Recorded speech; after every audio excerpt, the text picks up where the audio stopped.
Merci, voilà, sans transition, on reste en studio 5 minutes avant d'aller en pause. Talibé Bari, on parle cette fois-ci de la CRIEF. Est-ce que Tibou Camara et Ismaël Dubaté ont bénéficié d'un non-lieu? Oui, c'est une information qui nous a été confirmée par des sources que nous avons contactées à la CRIEF. Oui.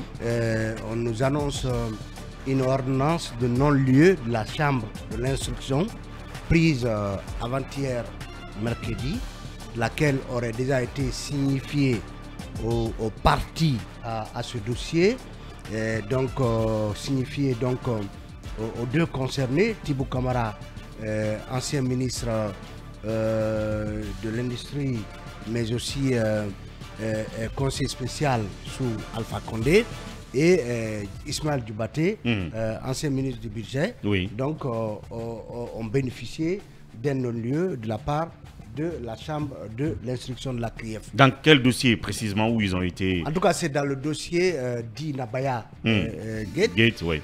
Parce qu'ils ont été cités dans ce dossier comme étant complices de détournement de deniers publics et de blanchiment de capitaux. Bien. Donc, on apprend que cela leur a été signifié hier, signifié aux différentes parties.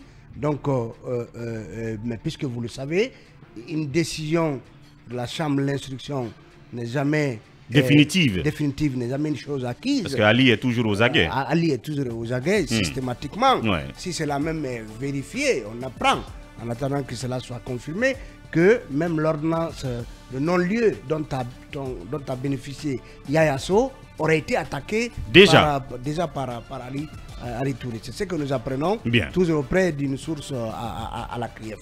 Donc, c'est une affaire qui, en attendant, permet à Tibou et à Ismaël Dubaté de souffler, le temps de voir quelle sera la suite que le procureur spécial va réserver à ce dossier.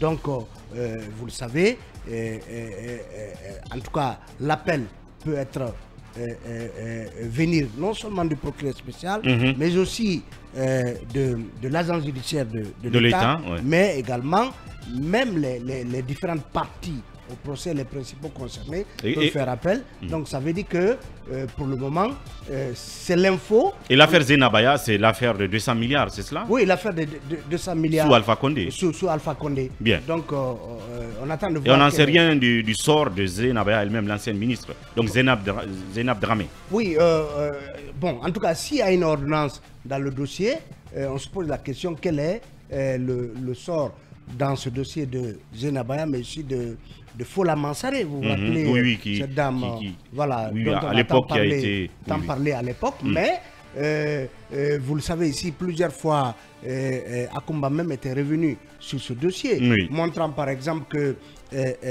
l'argent qui avait été déclaré, détourné, venant de l'AFD, ne l'avait pas été en réalité. Donc beaucoup ont eu l'impression que en grande partie c'était une sorte de pétard mouillé, mais on va laisser la justice faire son travail. Ça veut dire que ceux qui ont bénéficié d'un non-lieu, en tout cas croisent les doigts en attendant de savoir l'attitude de Ali Touré.